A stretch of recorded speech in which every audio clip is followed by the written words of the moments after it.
नमस्कार मंडळी, आपल्याकडे छत्रपती संभाजीनगरवरून वकील साहेब सह कुटुंबासह फॅमिली घेऊन हॉटेल निसर्गाला येणे.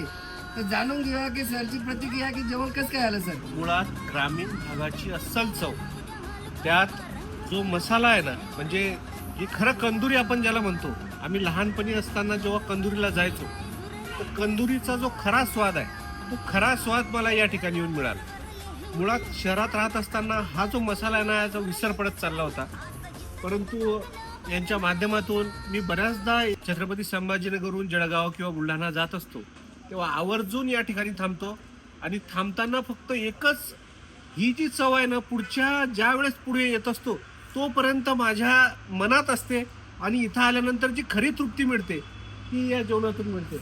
अक्षरशः अप्रतिम, सुंदर आणि ग्रामीण भागाचा खरा टच असलेला, म्हणजे बाजरी भाकर असू द्या, ज्वारी भाकर असू द्या किंवा मटण कंदुरीचा रसा असू द्या, या सर्व माध्यमातून या लोकांनी जी माणसाच्या मनाची जी तृप्ती आहे ती तृप्ती यांच्या माध्यमातून होते. मी खरंच तुमच्यासाठी खूप खूप धन्यवाद बोलतो. धन्यवाद सर.